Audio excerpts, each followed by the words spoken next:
Welcome to Black Love Matters, where this serves as a therapy session for figuring out adulthood, loving each other, and finding our inner Brock and Michelle. Or Jay-Z and Beyonce. Or in this episode, how about we go with Nerum said last episode, Faith and Stevie J. Yes. Do you have any input on their love? Because I don't. No, I don't know when they got together. What? I think Stevie J been eyeing Faith Evans since he been with Bad Boy. You said, so look, this has been Stevie J playing? Yes. You telling me he masterminded this? Probably. He was in the long game. Mm-hmm. But the thing is, even after Biggie passed, Faith was remarried. And we're remarried for what, 10 years or something like that? Mm-hmm. Because she had other kids. Yeah. And then came on back. Yeah, Stevie J had other kids too. It just wasn't the right time. I don't think Stevie J's ever been married. No, I ain't say that. I just said he had other kids too. It wasn't the right time. He wanted to save himself on marriage. I'm still fascinated by this couple, and I think it was Wendy Williams who said it. If Mona, if you got your claws in this, I'm for it, because I so will watch this reality show with Faith Evans and Stevie J. But the thing is, I don't want it clean cut. I don't want it like T.I. and them show. I don't want family humor. I want it raw. I want it just them and all their kids. How many kids they got? Stevie got what, 5, 6 kids? I don't know. And Faith got 4, and Stevie J just became a granddaddy, didn't he? Yep. So between them, they got 10 kids and a grandchild. Mm-hmm. Oh, just name that. That's the name of the show. The Jordans. No, 10 kids and a grandchild. Oh, okay. You said the Jordans. Mm-hmm. What? And then I want the scene to open with Faith singing and the kid. No. Shout out to Faith and Stevie J. Who's you? I'm Nerum. And I'm Naomi. And this is episode 162. Yeah, it's 162. Be sure to leave a 1, 2, 3, 4, 5-star rating and review on Apple Podcasts and on Stitcher. And follow us on all forms of social media at Black Love Matters. That's Black with no K. What's going on? Nothing much, y'all. I don't know. I'm just going through it. I just feel like I'm not in my prime health. And I'm in my prime age, so I think my health should follow.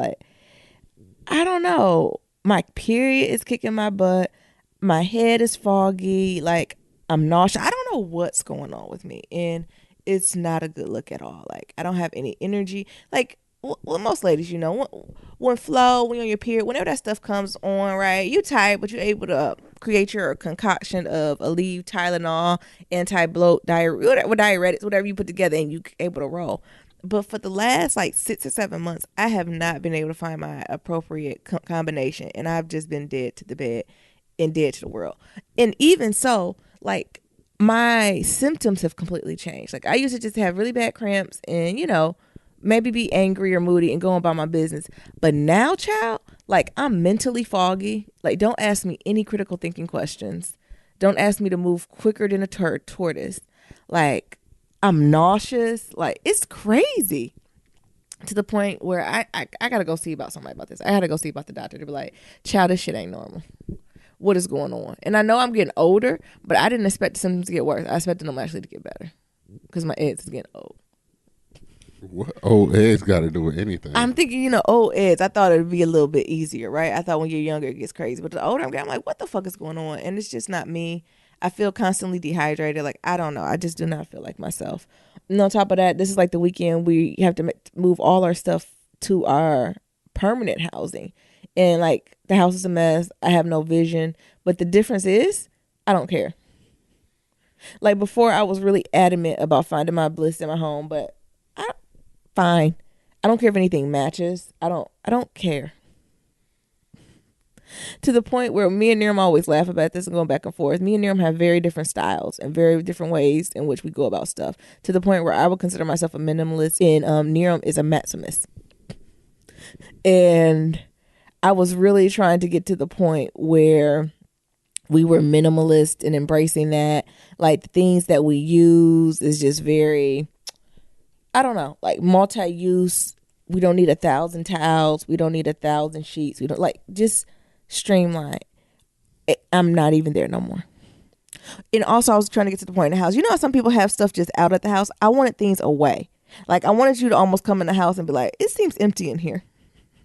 I wanted that type of feel in the house. I wanted airiness and things to move. Nerum is the opposite. He likes things. For example, right now I'm looking at a Black Panther figurine on top of the TV. It's not on top of the TV. Where is it at?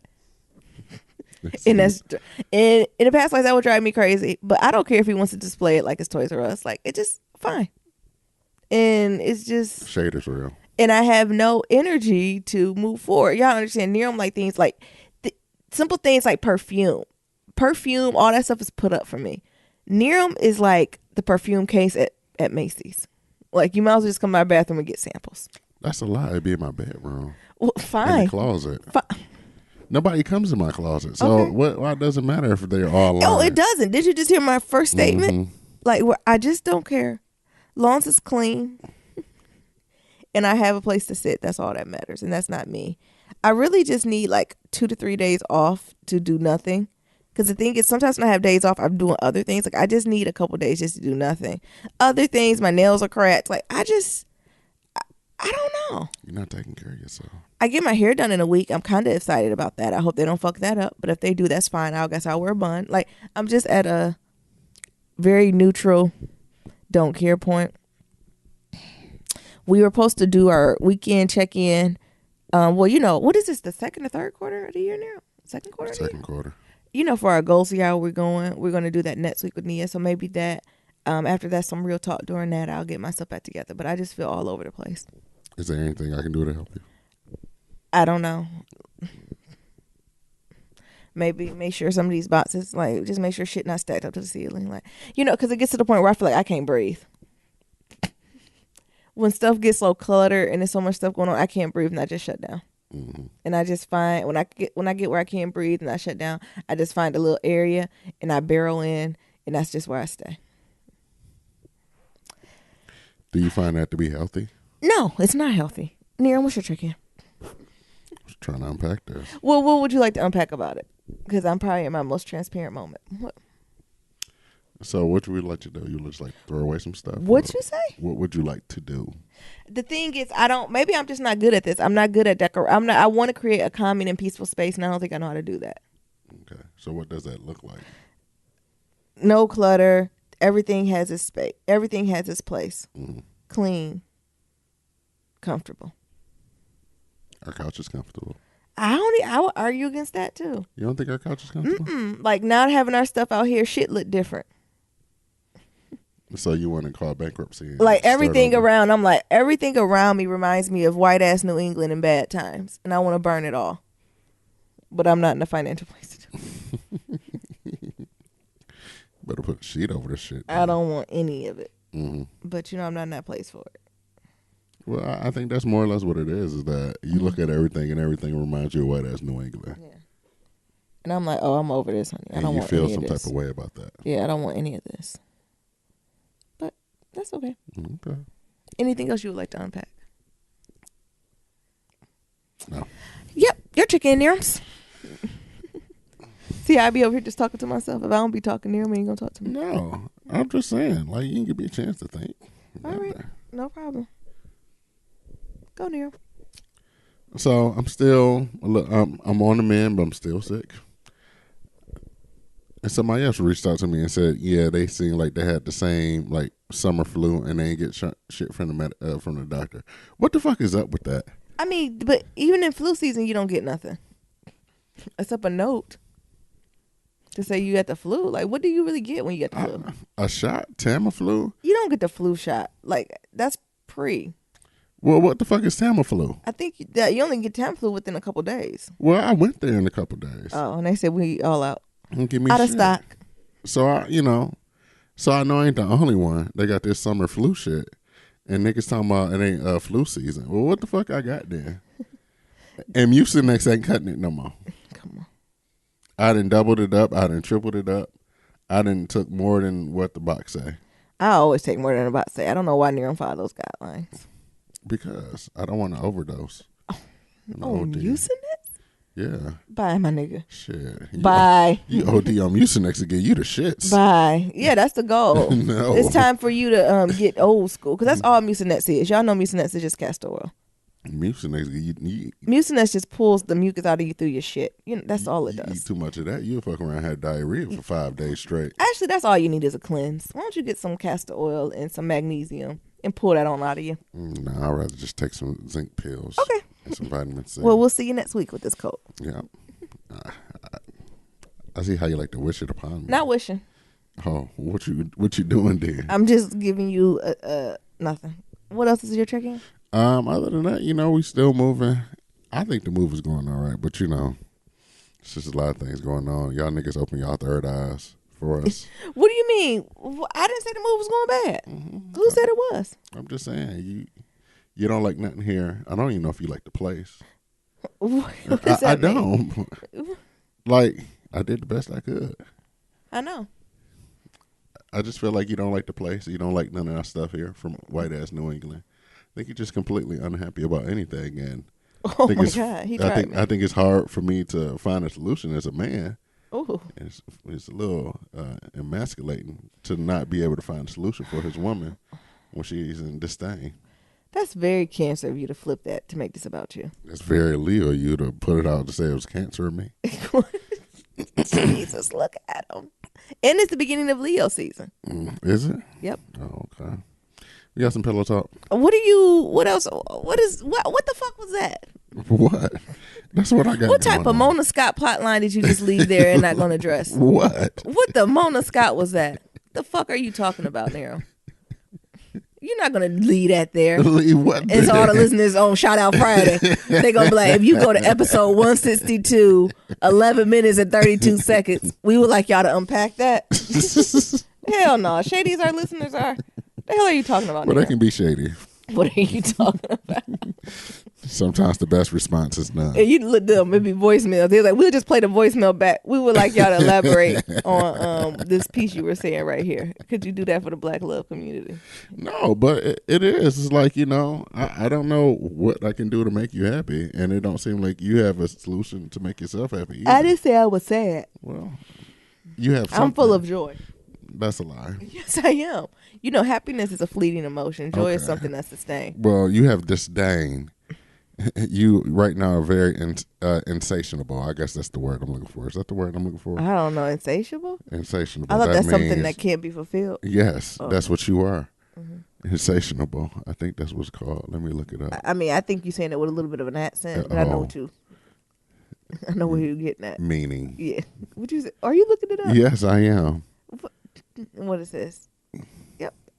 Impossible to be satisfied. I think that's what I just said. Yes, very much so. So it's just hard to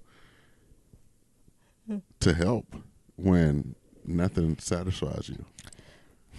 I think that's a personal problem. I think that's me. That's something I got to work through, right? And I think the way you can help is for you to be fully fulfilled. Okay. Right? Because it's just like blessings in the neighborhood for the Lord. Like when the Lord start blessing folks, when you're in the neighborhood, a lot of times you get blessings that's rubbed off. When you're around people who are fulfilled and are following their bliss, it inevitably rubs off on you. But when I do follow my bliss, I get talked about very Leo style. What are you talking about? What did I talk about you? I'm looking at a Black Panther figurine on top of the TV. Nigga, we got a flat screen TV. Can't sit on top of it. It is on top of the TV. It's not on top of the TV. That's your bliss? Yes. Why? Because I like things just out, lined up. In Nyambi. So, for example, I got my Sega and my Super Nintendo and my Super Nintendo Mini. They all are in the entertainment system. Like, the purpose of an entertainment center is to put things that entertain you there. So, if I would not put the DVD player there and the Blu-ray player in those spots, why wouldn't I not put the video games there? Isn't that all part of the entertainment system? You asking me? Oh, look, we got somebody else here. I'm just saying. Yes, I think it's just in a way though. Like I don't know, it's just symbols of shit. Symbols of what? So video games is just symbols of like immaturity, and I just can't. Says who? Me. Okay. That's what I said. It's my own shit. I'm navigating with. It's just my own shit. So, I'm not telling you. If I didn't want it there, I would have moved it, and you know that. Okay. I can handle it there. So as I said, it's my own stuff, and I need to unpack and figure out what is the root, like Von Zant says. Because as you know, if I didn't want it there, I would go buy a ladder, climb on top of the TV, pull those figurines down, and make a place for them somewhere else. You know that. So, like I said, it's my own shit. Oh, okay. Have you found a therapist yet? No. Oh. Just checking. And I missed church for 2 weeks in a row. Oh, and you haven't been to church. Ooh. Last week I went because I was sick, right? I was really sick. I couldn't get out to bed, and it probably wasn't sanitary to go. But this week, well, y'all hear about it probably on the Wednesday podcast. We had to actually go to see a. Were you gonna talk about that? Yeah. Are you gonna talk about that Wednesday? I'm gonna talk about it now. Oh, well, you could have went to church. Yeah, I could have. So you can't use that as an excuse. But that was, I think, in my head, my initial, because I thought we were gonna be in the city early. I thought we were gonna be in the city by like 11 or 12. Not to how your period got you all bent over. Okay. What was the question I was answering? See, this is the fogginess I'm talking about. Mm-hmm. All right, you got any more check-ins, Nerums? So we're going to go see Joe Button live. Yay. Going to see Joe Button podcast live show today. My spirit animal. Yeah. So, yesterday, I should say. So maybe that probably ain't gonna bring you no joy either. So I have joy. Don't put that in my mouth. Like, well, I am happy. Well, joy's not the word. Satisfaction. What is it called? What's to be satisfied? What's the definition of to be satisfied? Satisfied. No. Fulfilled. The act of being satisfied. Fulfilled. Oh, well, maybe something to give you bliss. You don't have bliss. I don't have joy and you don't have bliss, so. Oh my goodness. Oh, I need a therapist. Yes, you do. All right, pillow talk. Yeah, what we got going on? We're briefly going to talk about these McClure twins foolishness, just because y'all been asking about it. I really don't have a point, a dog in the fight about it. You know who the McClure twins is? No. It's the cute little curly haired brown babies with the black mama and the alleged white daddy, and they got like, remember the YouTube families?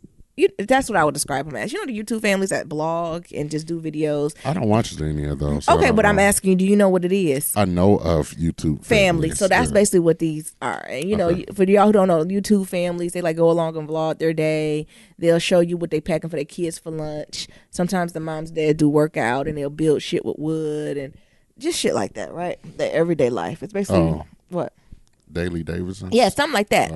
But I've never watched. But biracial? But these is biracial. Yeah. Okay. And so what happened came out is that white daddy did white daddy things. And what you call him, the Black Twitter CSI went and found some tweets from a few years ago with him talking. I don't even know what the tweet said, but it was something not supportive of Negroes. Oh. And then the internet attacked him. They went in, they drug him down the street, up the street, then they came back and got his black woman and said, "Your turn, sis." What's now? And then came and drug her. And then sis tried to save it, and somehow it came out, or she said, y'all said, I don't know who said it, that these really ain't his kids. Or like, no, I think she's like, she didn't know him at that time, and then Black Twitter CSI started doing math and be like, how you ain't know him at your time and your twins is this age and da-da-da. And then sis was like, well, these ain't his kids. And everybody was like, oh, shock face emoji. It was just a lot. Mm-hmm. I don't have a view on it. Like, I think it's a bigger issue here. Like, first of all, I don't think we should be surprised when white people do white people things. Just because they enjoy black, brown, all varieties of vaginas still don't mean they're going to stop doing white people things. Like, I just don't know. Or dick, vice versa, right? So if this was the vice versa situation, so black penises and brown penises and black vaginas and brown vaginas doesn't go deeper than culture. Oh. So it doesn't surprise me. No, it don't. I think the bigger issue here is I just don't even want to give it a lot of clout, right? So when I even think of, I think it was maybe Julesy who said something like this. She's on YouTube. And she articulated it perfectly. I'm really not here for the multicultural YouTube families. Right? And it's not that I have anything against multicultural, like, biracial family. Like, that's cool, right? Follow your bliss, right? But something about the ones on YouTube or the way that YouTube produces them, it seems very fetishized to me. Mm-hmm. Like it just sits wrong. And it's not just these McClure, it's all of them, right? Everyone I watch, it's like this weird undertone. Because a lot of times, first of all, it's very rarely the black man with a white woman, okay? This is usually, it's always fetishized when it's like a black woman with a white man, right? And usually it's an undertone of God in there and how they just oversee everything. And because they love the Lord so much, they don't see color. And I don't know, like... It's just then usually they have these brown children who are gorgeous, right, and beautiful, but then they're kind of fetishized with, like, it just gives me, and y'all let me know if I'm stretching or just not feeling right, but whenever I watch it, I'm like, y'all, and I'm not even saying the family, right? I'm just saying like the viewership, the comments, the clickbait titles, like everything around it just seems very, I don't know. Polarizing. And I'm not saying these are bad people or they do bad things, or I'm not saying all white daddies go around and do this, right? Mm-hmm. But it's just something about it that I'm like, I'm not here for this movement at all anyway. I'm not interested in a dialogue. You know what I'm interested in seeing? Black families. So I'm glad you brought up the Daily Davidsons. So if I'm going to be watching black families or families on YouTube, it's going to be the Davidsons, okay? Mm-hmm. It's going to be socialites. It's going to be those ones because I think I need to see, that's the type of black love I just need to see and need to be nurtured at this moment. Those are the ones I want to get energy to. And then I would argue even more so, even if you look at the numbers, it's polarizing, right? So even though those families have the black ones, so the Davidsons, the Socialite Sandys, and some other ones, some younger ones too, they got the viewership, it's not touching. First of all, it's not even coming close to the white families, right? Mm-hmm. Meaning that it was a white family on YouTube that like was whipping their kids' ass or doing some stupid prank shit, went to jail, right? Or got the DPS called up on them because DPS was like, wait, I don't care if you're playing, this is too much. Still got a huge viewership, right? Mm-hmm. And if you look at the folks with the multicultural family, more specifically, the black mama, white daddy, or however rendition of that you want, got so much more than them, right? Mm-hmm. I just didn't want to get energy to it. That's a lot. Again, this might be just me and my own stuff, but I was just uninterested. I was unsurprised, uninterested, and didn't want to give anything to it. No. Nearums? I didn't know who the fuck they were. But it is something to say about that. Like when you see like some of these YouTube people, I even say like video game culture to like any of that stuff. Like it's usually the biracial or like the white who have like the super numbers, and then like you rarely see like the niggas. Come on, get it? Come on. Like, and I'm saying Negro meaning you continent black. I don't care if you continent civil rights, any form of that. Right? I'm just looking for some form of black love in its authentic.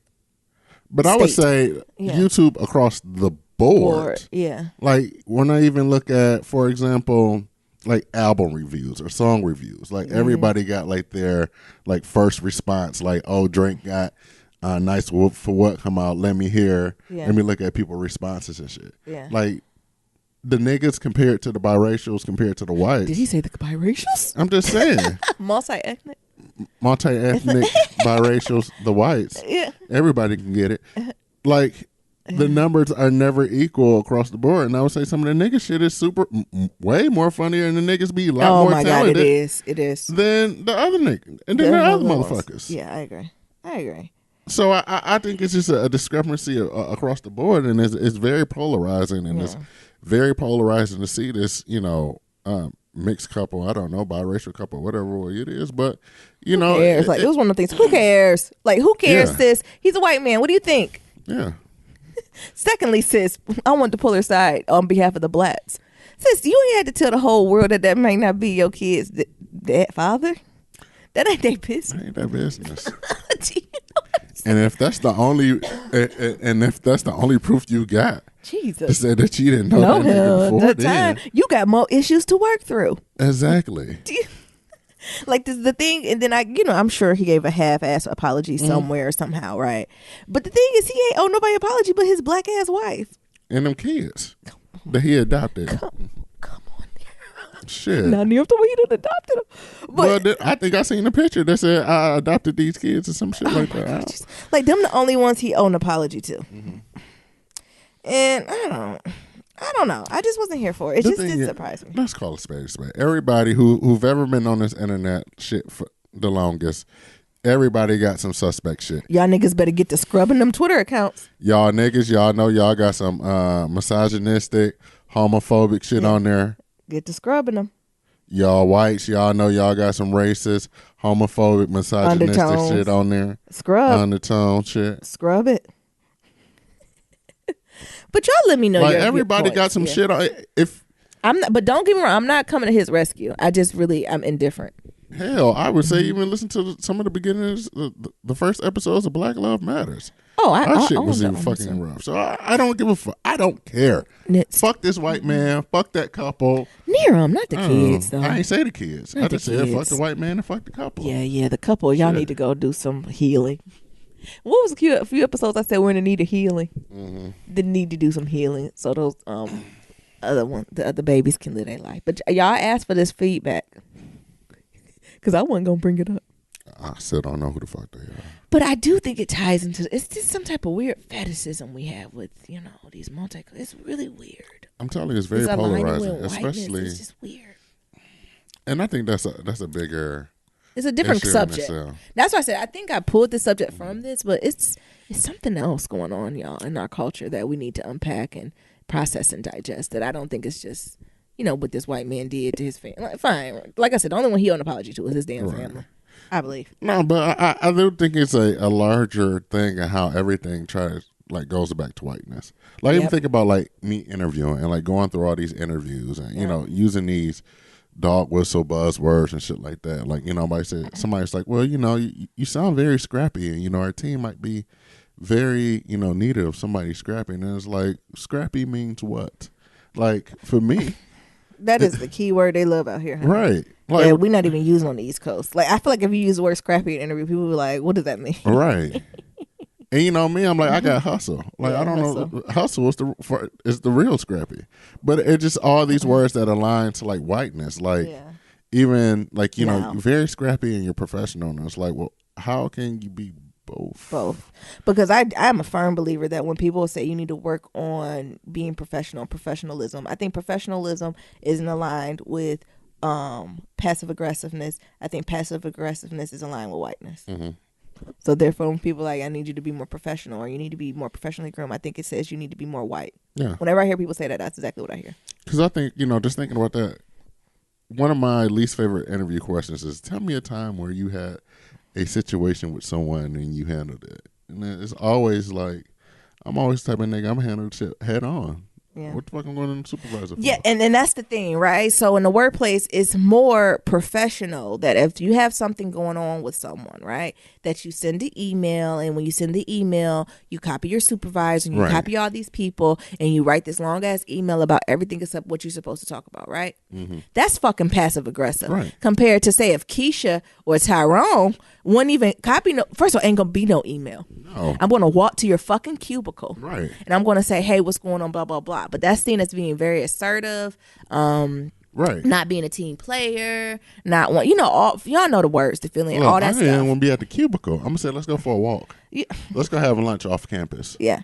So, and then I cuss their ass the fuck out then. You're not supposed to cuss them out.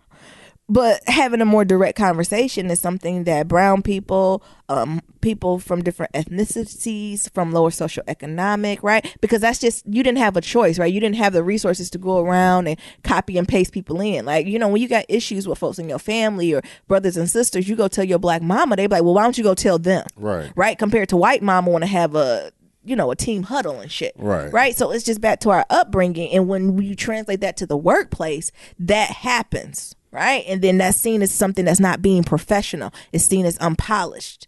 Not saying that still has nothing to do with your work ethic and if you can produce the work, but it's these social interactions and these aligning with whiteness that gets us to these points, because the white way, as what's his name, Paul Mooney would say, is to go through the email and go through these different processes. So, I be having conversations about that at work, and people be looking at me like, oh my God, Nyambi, we didn't think about that.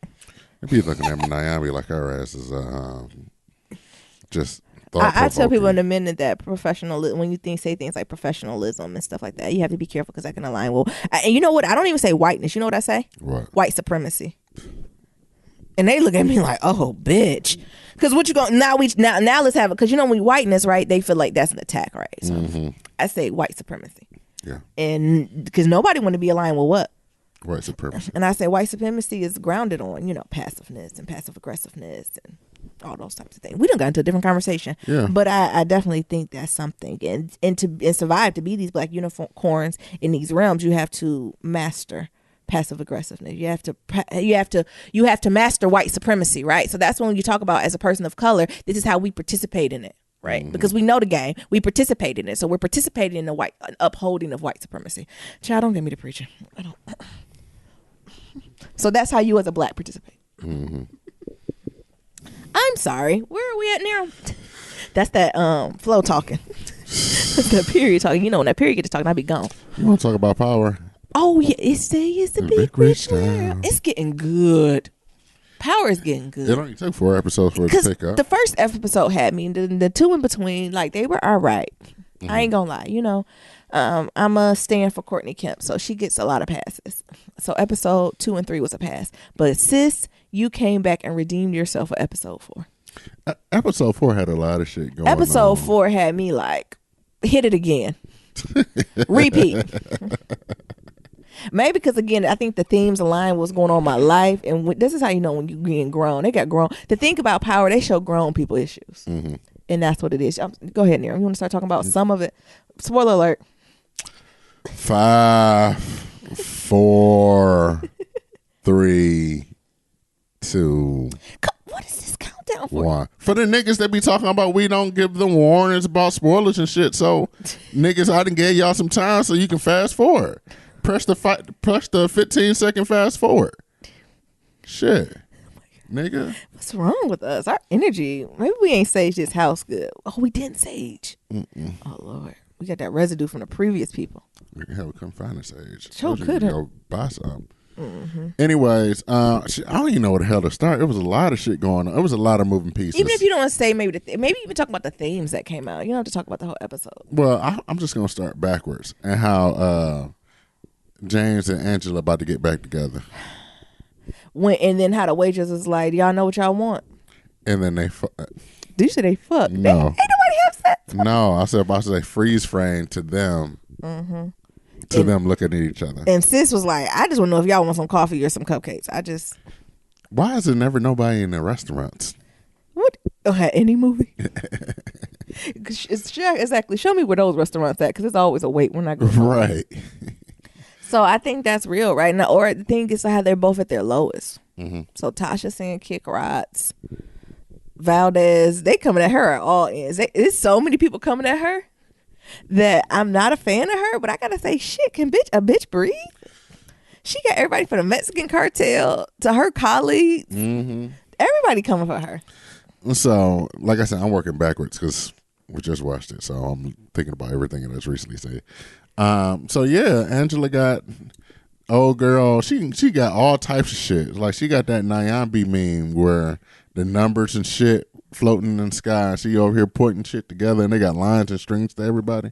Who is that girl? That one. Oh, the other Latino girl who coming from internal investigations. Yeah, I don't know what she's trying to piece together. Yeah, and then the Jimenez.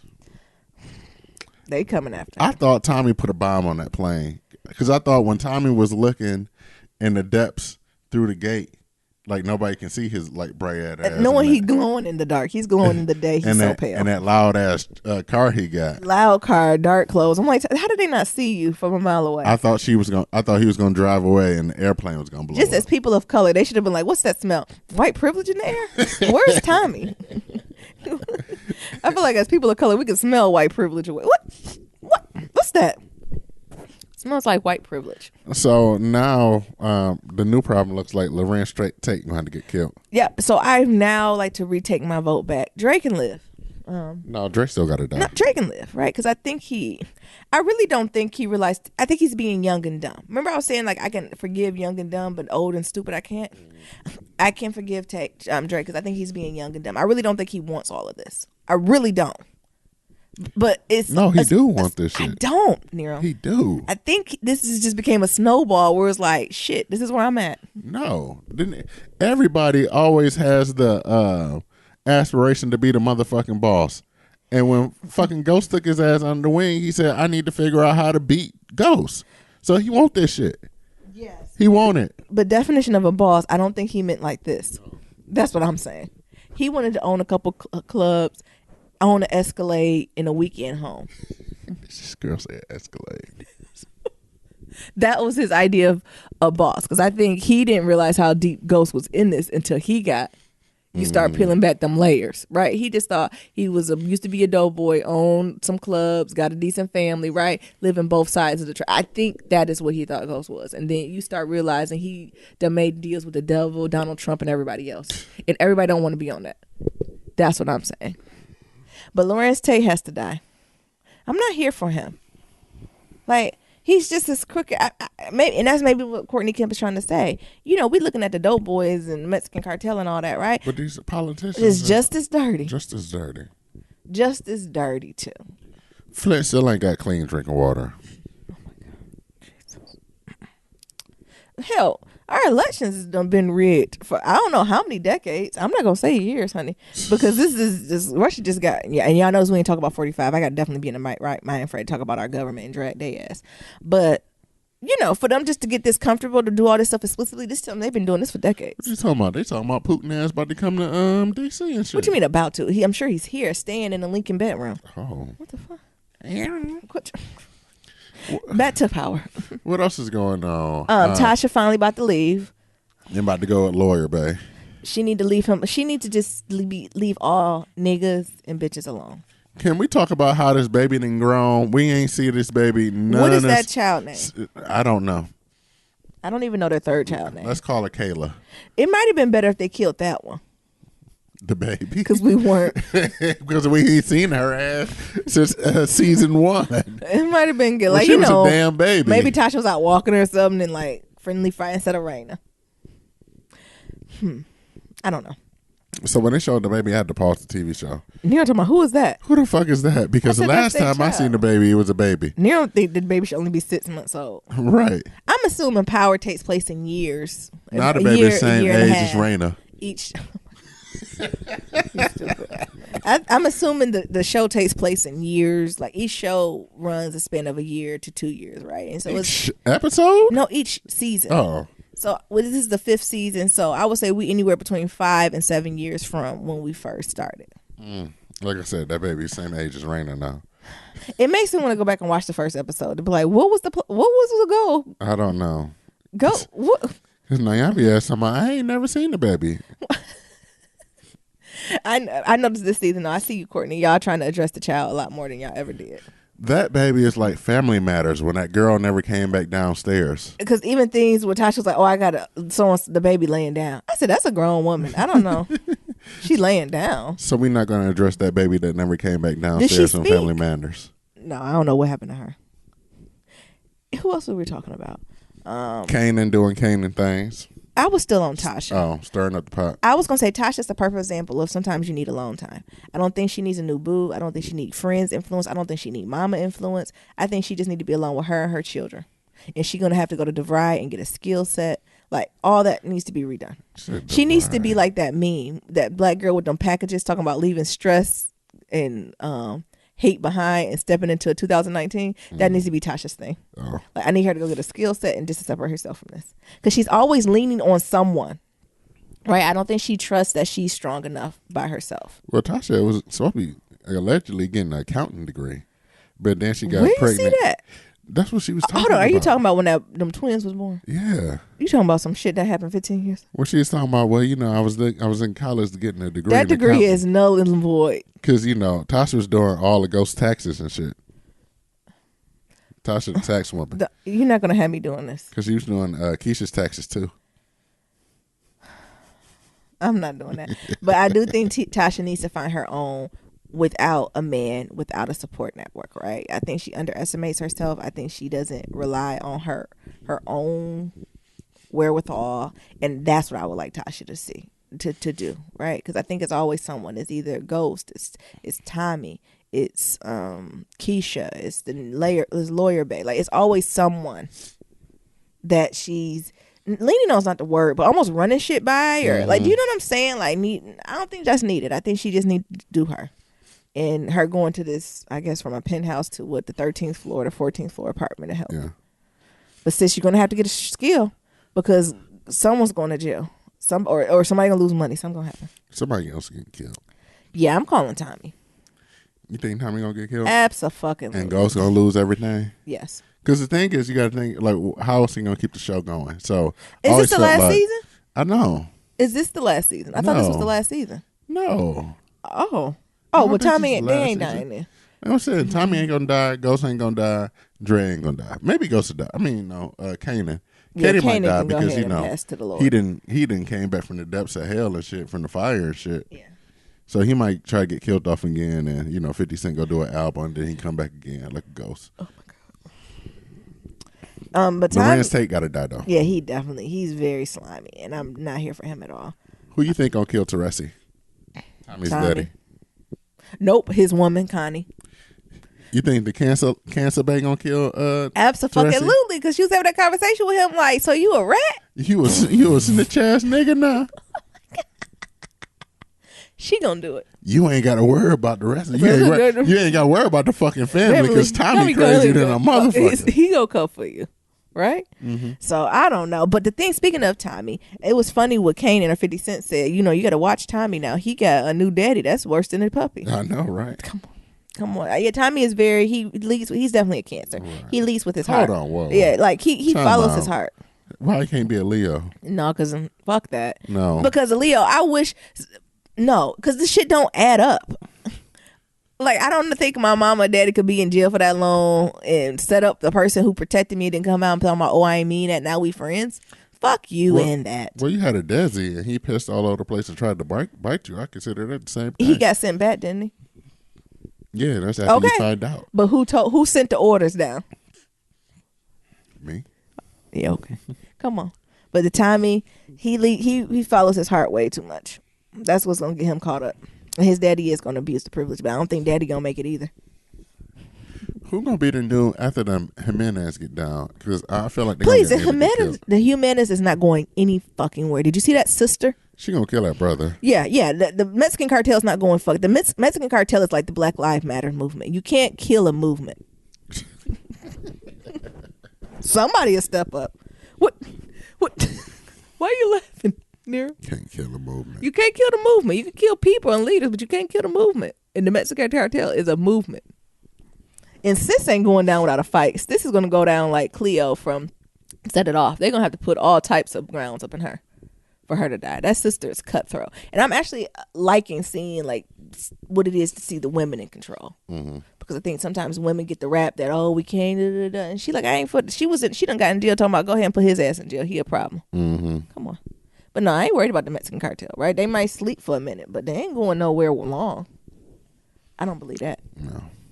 Anything else? Proctor. I love Proctor. Mm-hmm. I really like him. I need Proctor. I actually, you know what my wish for power is? I want everybody to live their truth. I want Angela and Ghost to get together. I want Tasha to go out and get her little accounting degree. You know what I'm saying? Like I want Tommy to go find some crazy white girl and go have crazy white kids. Like, I just want everybody to live their bliss. Then it would be a TV show, baby. I know, but if we can round it up like that, that'd be nice. I feel like they're at a sweet spot in the show where if everyone just threw their heads up and lived their bliss, they could win. Oh, you know who else had to die? That Asian man. Which one? The detective What dude? other Asian man? It's only one. The detective dude? Is there more than one Asian on this show? Yeah, okay. He has to die. He's like a dog with a fucking bone. Mm-hmm. See, that's why I'm going to be cut to work for any of these federal. I get tired. I'm like, all set. I'm going home. Mm-hmm. You got anything else about Powers? Nope. It was good. Watch it. We didn't give too many spoilers. We kind of bounced around, did some things. Y'all welcome. Niram, you want to talk about the motherfucking Equalizer, which is the best fucking movie on earth?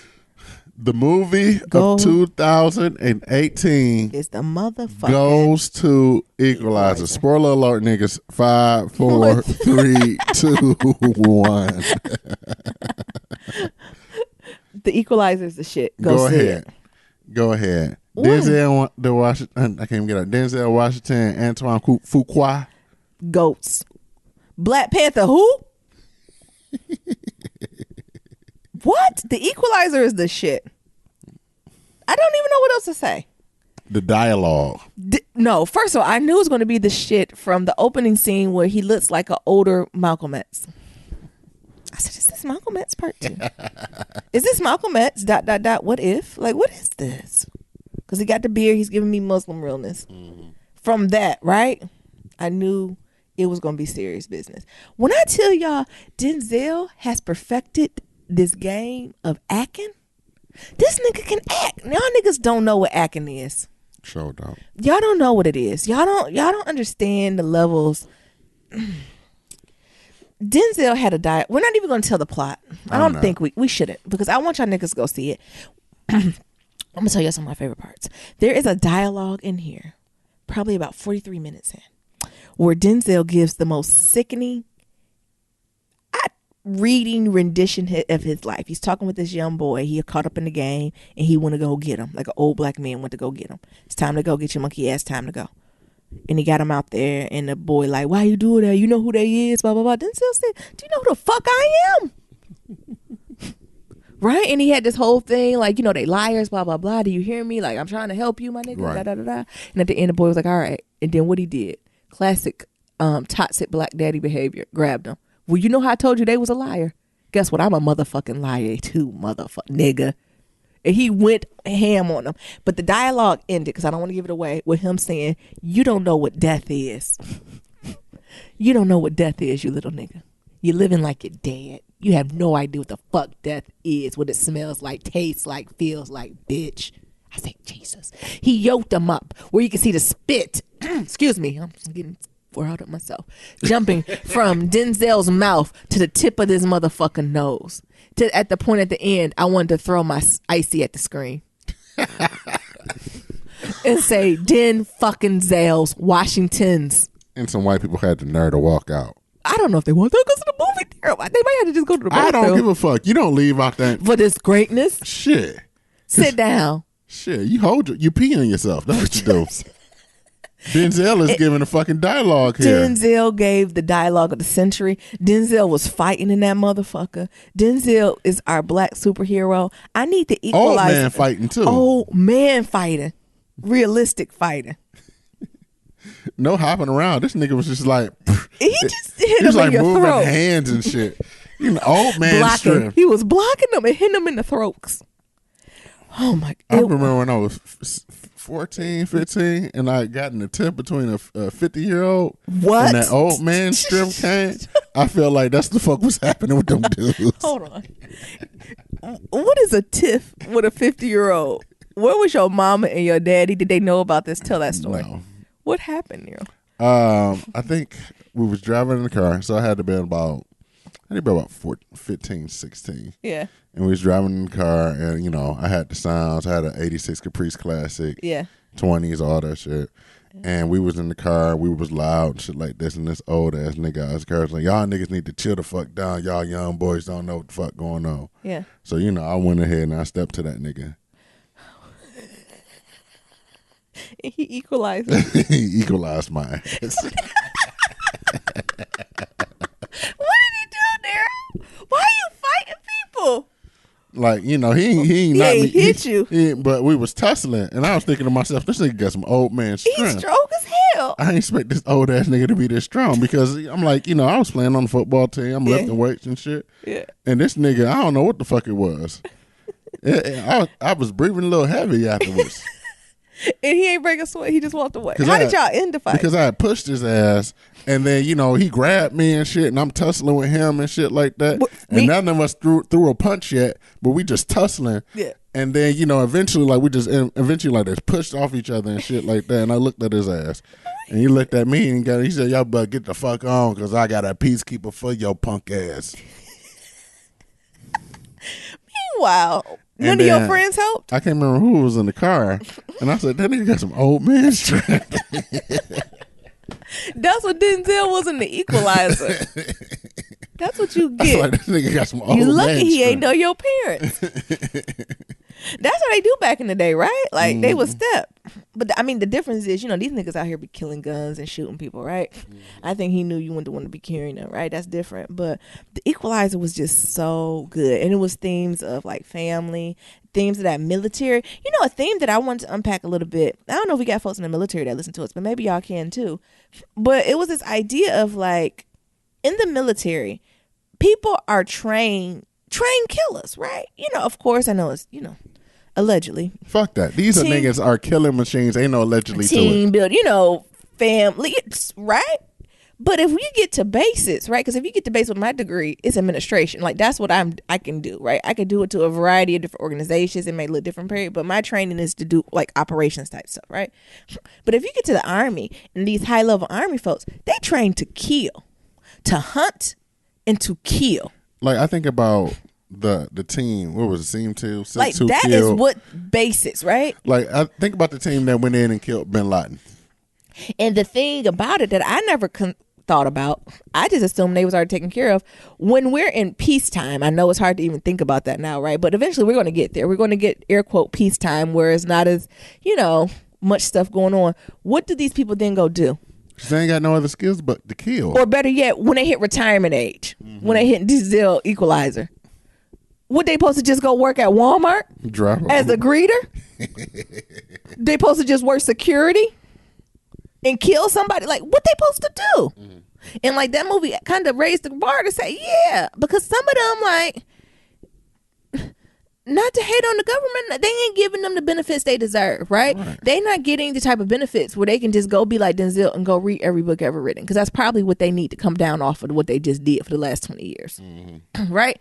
A good therapist, good book, and good nutrition. That's really what they probably need.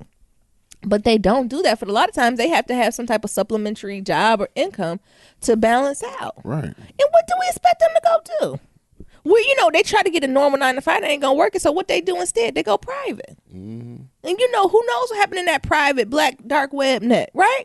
It's niggas out here who pay folks to kill folks, hunt them down, be private investigators, right? Like, it just made me really think, like, how are we taking care of the folks who went abroad and fought for, I'm gonna say air quote country for us, for our freedoms. Then they come back and then we treat them, we give them this little piece of VA voucher. That ain't enough, honey. That's what they need to get on the bill. We need to get some where it needs to be, where they just get like a stipend, some type of income. They should have to worry about income, food, somewhere to stay, and if they want to go play in school, any trade. Like, that should be given. And I know the VA bill has it, but even working in higher ed, it wasn't an easy process. Like, I feel like the process should be easy as you just upload your military ID. And all the rest of the shit is taken care of, right? Like, it shouldn't be, come in. No, just upload your ID. We verify you were in the military. And you get your perks, right? I don't even say it perk, nigga. That's what you worked for. Right. Shit. Ain't no hourly rate for me to go out here and go and look for niggas in caves. Ain't no hourly rate for Nyambi. Because I'm too scared. What was that Steve Harvey? He did the show when he said he'd just be shooting and peeing. Shooting and peeing. Because I'm scared, right? So I don't. Right. If anybody need to cave, shit. All you need is one spider, and I'll be done. So it just made me think of, like, what do we expect them to do? This their skill set, and we not giving them the appropriate resources and tool when they come back. Nigga, they can't go to Divide, right? No. For what? That's what I'm saying. I'm just saying school to be cute. The fuck they doing the school for? What you gonna teach them? What you gonna teach a stone cold killer? What you gonna teach these killers? Like, it's just a different level of, like, respect and gratitude. It's like, all right, you signed up for this in exchange. We can provide X, Y, and Z for you and your family. I just see it as that, and I don't know why that's not in place. Because you know what, the government don't give a fuck about them. Like houses, and I ain't talking about no projects. I'm talking about, like, they need to get a mortgage voucher. Now, I ain't saying they can get $1 million houses, but get them a mortgage voucher for like $250. Like, here, for $250,000, go find you a house, paid. Just pay the taxes on it. Yeah. Like, that should be just given. But what do I know? Y'all, the folks who have folks who served in the military or served, y'all let me know. Am I off with that thinking? Because they sacrificed some shit I wouldn't do. I'm letting you know on the record. So if you hear Naomi talking about anything about going to the war, y'all know I'm a rat. What they say on Power? What do you say? Something about this isn't right. How is Naomi? Oh my God. We didn't even talk about that. How the fuck is everybody know Teresi is a snitch? Except Teresi. Everybody know Teresi is a snitch except Teresi. This nigga had no chance of getting out. No chance. Now this nigga out free, dressing all and eating all types of pasta and lasagna and shit. Eating veal, porchetta. Drinking red wine and shit. We done with Power. Oh, we was talking about the Equalizer. Yeah. Anything else about the Equalizer? Go see this. When I tell y'all this movie is so good, I want to see. That's what I'm saying. I want to see another Equalizer, and I want to see the prequel. So I want to see how he got to this point. Yeah. I want to see his training. I want to see all of that, and why he decided to air quote get out the game. Air quote. Okay. Anything else about the Equalizer? It was so good. If I could see it again, I would. But I got Movie Pass, and they only let me see one movie one time. Well, you can pay for it with your own money. Oh. No, just no, it's worth it. I would see that with my own money. Like that's a movie that, like, if a group of folks came and like we seen it again, I would see it again. It's absolutely worth the money. Go see it. You're gonna want to scream at the screen. Yes, I'm telling you, because that dialogue, baby. Y'all let us know when y'all see that. I dialogue. was looking at Nayambi and I said I felt the spit on my nose. He killed it. Like it sent chills. Like his performance was sickening. All right. People don't be giving Denzel the props he deserves. Denzel's been hitting out the park with all the movies lately. And he's just been doing it casually. And he's been going to interviews talking to y'all about foolishness. But Denzel is just an OG in this game. I need him never to stop acting. Like, I want him to be like the old white man who be like in their 80s, still coming on the screen. I'm going to need that from Denzel. Who can compete with him? Like, seeing that, y'all niggas ain't on the same level as Denzel. I'm sorry. Even Chadwick. Don't you do that to Black Panther? Well, you know what was a little meme that Denzel was on the Late Show was like, yeah, I need to probably ask Chadwick for my money back because Denzel paid for him to go to acting school. Oh yeah, yeah. I'll probably ask my money back too. That's some old black man shit. No take backsies. Come on, hey, young blood, run me that with interest. Yes. Come on there. Tussling with his ass. Tussling. Get equalized. That's what you got, equalized? That old black man, did he put you in a chokehold? Not a chokehold. No, like, we was tussling. So he what had. does tussling mean? You know how niggas get you by the collar of your shirt? Yeah. So he had me by the collar of my shirt, and I had him by the collar of his shirt and shit like that. And both of our ass pushing each other around and shit, trying to figure out who gonna make a move. Ain't nobody want to make a move. And nobody make no move. But I remember getting back in them car, and I said, "Hey, got old man strength." He might have fucked you up. Would he fucked you up? Probably. And then when you go home, what you gonna tell your mom? I got equalized. All right, come on. We're gonna answer these 36 questions. Yeah, so we got 36 questions, y'all. We almost on to the end of it. We're just doing 2 this time because we only got 2 more left. So I thought it'd be better to do 2. All right. So this is from what, New York Times? I can't even remember where the fuck the paper got it from. 36 questions. You're supposed to look in the eyes and look in your Ask the damn question, because you hold hands and breathe deep. Shut up. I'm trying to do it with Nayambi right now, but she won't let me. I won't. So I guess I'll just look in the mirror. Question 33. If you were to die this evening with no opportunity to communicate with anyone, what would you most regret? What would you most regret not having told someone? Why haven't you told them yet?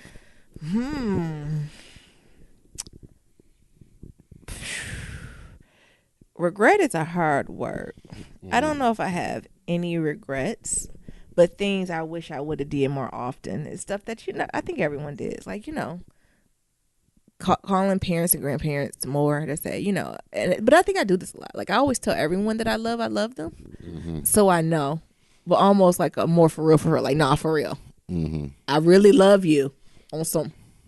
You want to have like Denzel dialogue with them? Yeah, like so, like I think so. I kind of that on the petty when I'm on my Christian walk. It's some people. It's not apologies, but it's some fuck yous I want to do. But that on my Christian walk, that doesn't align. You see how? On my crooked path, because why I don't?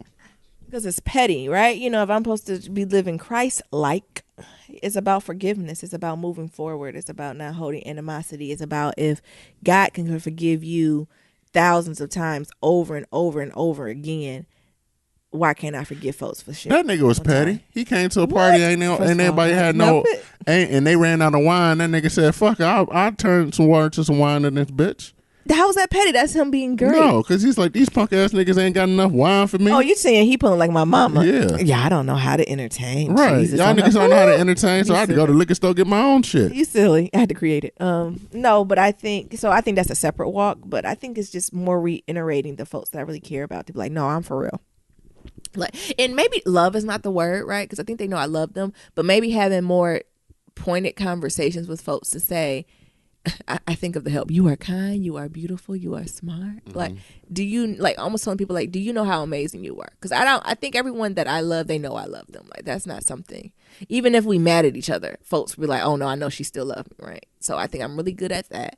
But I want to work on telling people like almost why I love them. Does that make sense? Like to say like you are a magical being because of X, Y, and Z.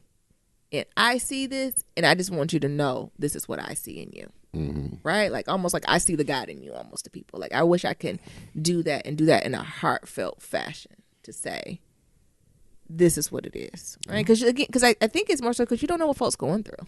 Yeah. To say, you know, I see. So I wish I would do that. So that's the first one. The second one, it absolutely is some people I want to call and say, fuck you. Mm-hmm. But my Christian walk won't allow me. Two things. My Christian walk won't allow me, neither will my pride will allow me to it too. So my two different reasons for that, right? So my Christian walk is saying forgive, right? Work through it. It happened for a reason. You know, it is what it is, right? But the petty in me, my petty pride in me, want to be like, oh, I ain't letting these niggas see. I ain't remember their name. But what show was that when they wrote the names of it down?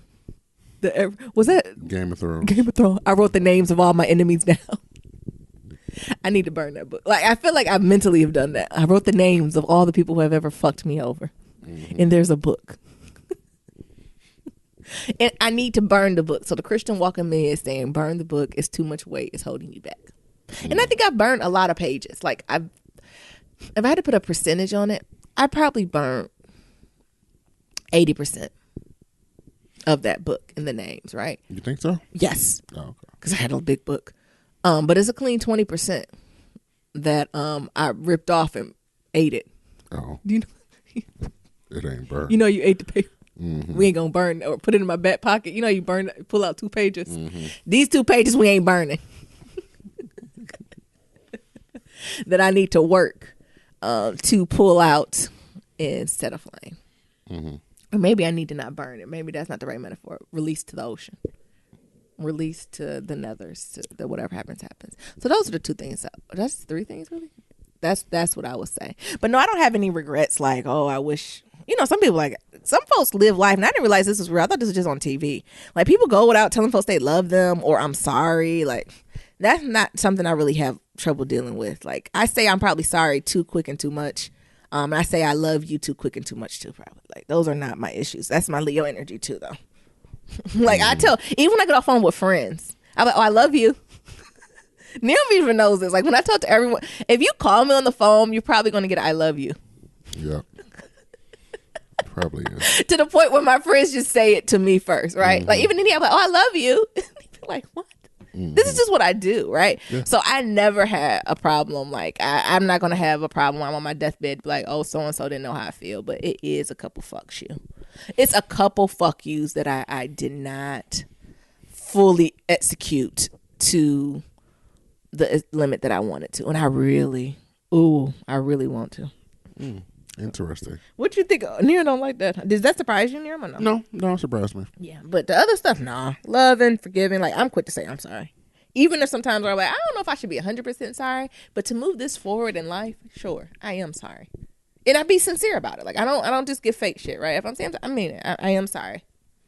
Mm-hmm. What do you think about how do you think my apologies? Do you think they're sincere? I don't do it if I don't mean it. What you think, Neil? Sometimes I think you just do it just to get by. Like, all right. Fine, I'm sorry. Can we move to the next step? No, but I acknowledge it, right? It's not like sorry, like kids. Like I'm sorry. You felt as if blah blah blah in this situation. I'm sorry. Like I get it. Mm-hmm. I don't like to I don't know. You know, some people drag that shit out. Mm-hmm. It happened. Fuck it. Yeah. So yeah. Oh, my eyes are like itching like crazy. Oh, I thought you was over there crying. No. Shut up. I said, oh shit, this is the first time Naomi cried in front of me, not in the bathroom or the closet. Okay, come on now. Oddly enough, well, not oddly enough, because I'm true to this, is that I ain't got nothing to say to nobody. Oh my God. Like you were saying in the last couple of episodes, like people know where they stand with me. Yeah. And maybe it's still a fault to me, but people know where they stand to me. Yeah. If I don't fuck with you, you know the exact instance why I don't fuck with you no more. And so on and so forth. So I keep it that way because, hell, could have been dead a long time ago. Oh my God. So I don't have no regrets. I think I'm more likely to tell you like what I'm feeling, how I'm feeling about you. Yeah.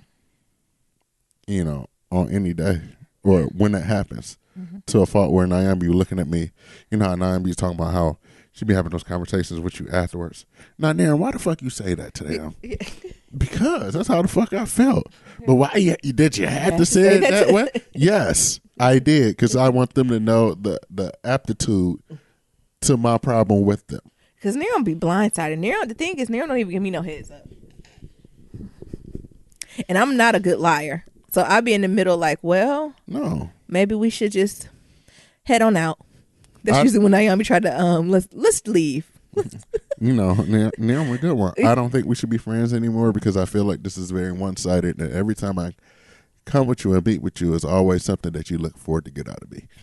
So on that note, and I look at Nero, I'm like, to this day, we are no longer friends. We can just be associates. Thank you. And I look at him like, what the?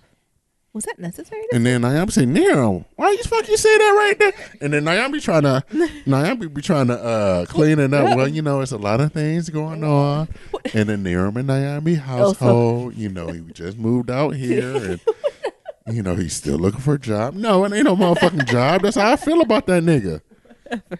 Shit. You're crazy. All right, read the next question. And you go first after. Okay. Shit, that's how I be feeling about that nigga. And then I be, Nero, why the fuck you had to say that about that nigga like that? And I gotta clean it up. You gotta be strategic with your relationships. Bullshit. I don't like that nigga no more. I don't fuck with you. So that's how I feel. So I ain't got no regrets. And I tell everybody how I'm feeling. So 34. Your house containing everything you own catches fire. After saving your loved ones and your pets, you have time to safely make one final dash to save any one item. What would it be and why? Jesus, we done seen this like White Daddy on This Is Us. I ain't going back and get a damn thing. I ain't getting shit. All my files are electronic. Maybe my laptop, but everything in my laptop on the cloud. I don't need nothing. Maybe my awards, my degrees. I don't know. Fuck that degree. Got transcripts. I can't think of nothing. It's electronic. Nothing. I really can't think of nothing. I thought I would go back and like nothing. My passport? No, nothing. Nothing for Nyambi. It is absolutely nothing I'm going back for. Not even a pair of panties. That's what you got insurance for. My microphone? Nothing. My laptop? And I don't know if that's a good or a bad thing. Well, Nyambi always. But me, it's absolutely nothing. Because Nyambi, you know, maybe my purse, so I can have my keys and get my keys and my credit card, so I can go where I need to go. But again, that's electronic, honey. Y'all already know Nyambi don't have no nothing and nothing. Nyambi's her rule has always been calling you. Nia. Tell her you gotta wait. We don't, answer the phone and tell her we doing the podcast right now. No, I declined. Oh, because you know Nyambi rule is that. She can't be nowhere that she can't pack up and leave within 30 minutes. Yeah. That's why she want everything packed up in the house. Nothing out. Mm-hmm. So she can just roll the shit out. And be done. Mm-hmm. But I just don't. I don't. But you say you would take some of your electronic stuff? I don't know. That's what I'm thinking. Like, maybe my laptop. But hell, that's going to already be in the arm's reach with me anyway. Okay. So I really can't think of nothing. I really can't. Yeah. Passport maybe, but no, you can get another one of those. That's what I said. It ain't nothing can be replaced. And like even the pictures, that's electronic. Everything's electronic. Yeah. You know, all my pictures are on the cloud, so I really can't think of nothing. So I need to back up my laptop again. Yeah. But shit, like I said, everything on my laptop in the cloud, so I can't think of nothing. One thing that can't be duplicated and put on something else. Yeah, I agree. Ditto. Nothing.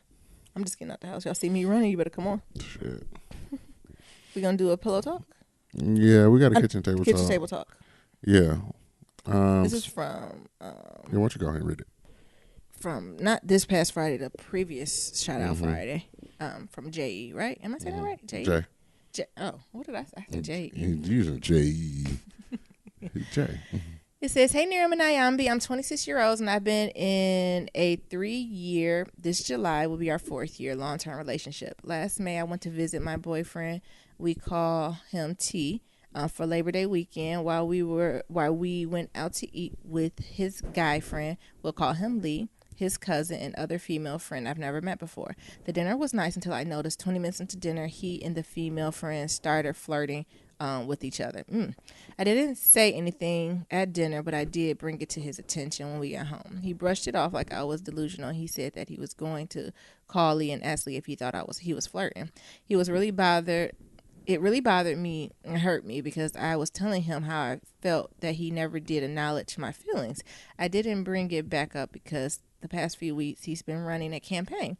He came over this weekend and I told him I wasn't over the issue of him flirting in front of me and not validating my feelings. He is the type of person to not speak in the moment and likes to digest his thoughts before he speaks of an issue. I gave him a month to gather. A month?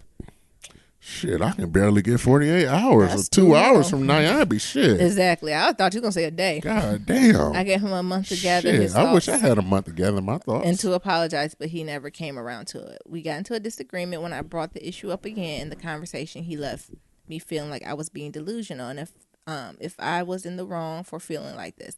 I was bothered by him flirting in front of me, but the biggest issue is the fact that he dismissed me and how I felt in the relationship and took the advice of a friend instead of a person he's in a relationship with. I'm not one to second guess myself and to speak up when I'm not comfortable. So I'm really confused on how to feel at this moment. I'm asking if I'm overreacting for feeling this way, or should we part ways? You want to go first, Nero? Damn, Naomi, can you give me a month to think about my thoughts? No, and shit? absolutely fucking not. Shit. More power to him. No, but shit, give him a month. Naomi just give me 24. I can't barely A get day, 24 12, hours. please, 24, 12. Shit, I can barely get 30 minutes after this. Yeah. With her being like, so we ain't gonna talk about this no more? Yeah, I said thoughts, prayers, wishes. I definitely think that there is a problem there with you not feeling validated about your issues. So, Yeah. You should always, and I feel like this is both sides of the parties, like feel at least validated, like I hear That he you. was hurt. Yeah. So, this goes back to a thing like, is this a reoccurring thing where you feel like you not being heard throughout your life, family, or disease, or, through all types of relationships? Mm-hmm. And then, I would say address it, and if that nigga ain't trying to hear that shit, break up with him.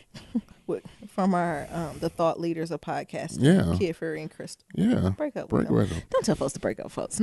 But no, I think that it's some validation to it. So even at the point where, even if in this situation maybe you are overreacting, fine.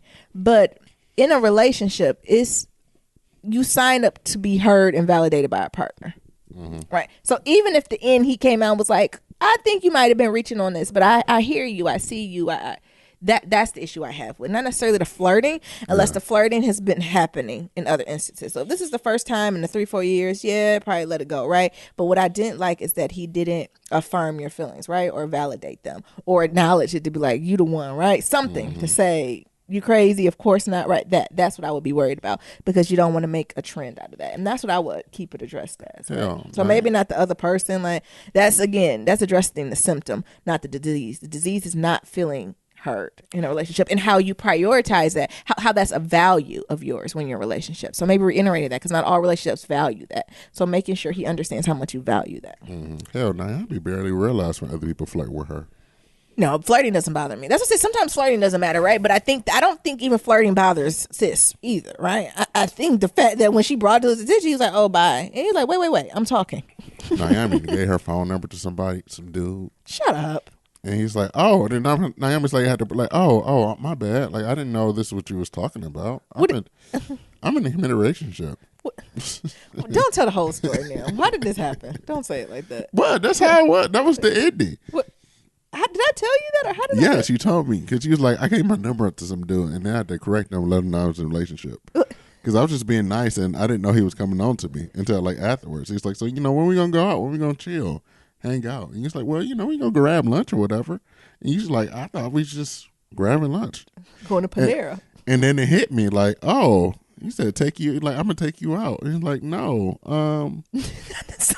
It was a moment. I was like, oh, this is how ghosts must feel. I'm sorry, young sir. I'm in a committed relationship. So that's how it's easy to get caught out in these streets. Because that could have been handled the wrong way and got caught up on some stuff that everybody's risking it all for nothing. Right. You know what I'm saying? But no, I don't think I do not, and let me know if I'm reading this wrong, sis. I don't think the issue's flirting, Right. I think it's not what you did, it's how you did it. Yeah. And it's completely okay to be in a relationship to teach. You have to teach people how you want to be treated. And it's okay to teach him in this situation. Now, what I think you have to be open to is if he's not open and receptive to that.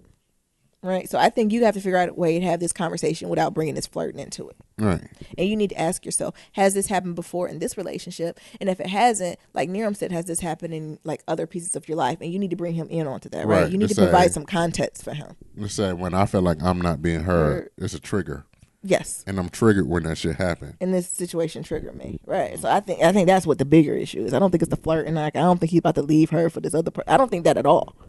But I do think it's something to that. And that stuff you want to knock out now. So if this end up being your forever and you get married, this situation is going to happen again. Right. In some type of form. And you want to be able to bounce back from it or not have to encounter it anymore. Right. Because you all both have clear boundaries and expectations on how to navigate through it. Like, that's how you build strong communicate. That's how you build intimacy. Right. Right. So that's a level of intimacy you get into a relationship. If he's able to process kind of his actions and being aware of kind of how you're going to react to that, right? But not taking it personal and him not changing who he is, but being aware. You know what I'm saying? That's a very delicate line to walk. And that's what I talk about. Well, that's how you know you're in a very intimate relationship with someone, when you're able to do that. Right. When you don't take it. Because I think the intimacy is gone when you take it personally. When it's like, oh, well, this is a personal dig at me. Right, but ain't that personal. I don't think it is that. But no, I think it is. And I won't say you're at the point of breaking up now. I'm saying break up with him. Break up that nigga. But I don't think you're at that point now. But I think now you're at a very... I think you're at a growth point in your relationship. So I think you're at a point in your relationships where y'all can have some deeper conversation, and you're peeling back another onion of yourself in your relationship and seeing how that's going to mature forward. So good luck on that. Yeah, good luck on that, sis. Alrighty. I want to do the outro. I guess I'll do it. Go ahead, close this out. As always, to submit your Black Love stories, go to blacklovematters.com. And to submit a question for Kitchen Table Talk, shoot us the email at blacklovematters@gmail.com. And to leave a comment about anything that we talked about today, you can do that on blacklovematters.com, SoundCloud, Stitcher, any form of social media. That's Black Love Matters with no K. Or you can leave us a voicemail at 508-784-1111. That's 508-784-1111. Talk to y'all later. And remember, love is ever evolving. Peace. Peace.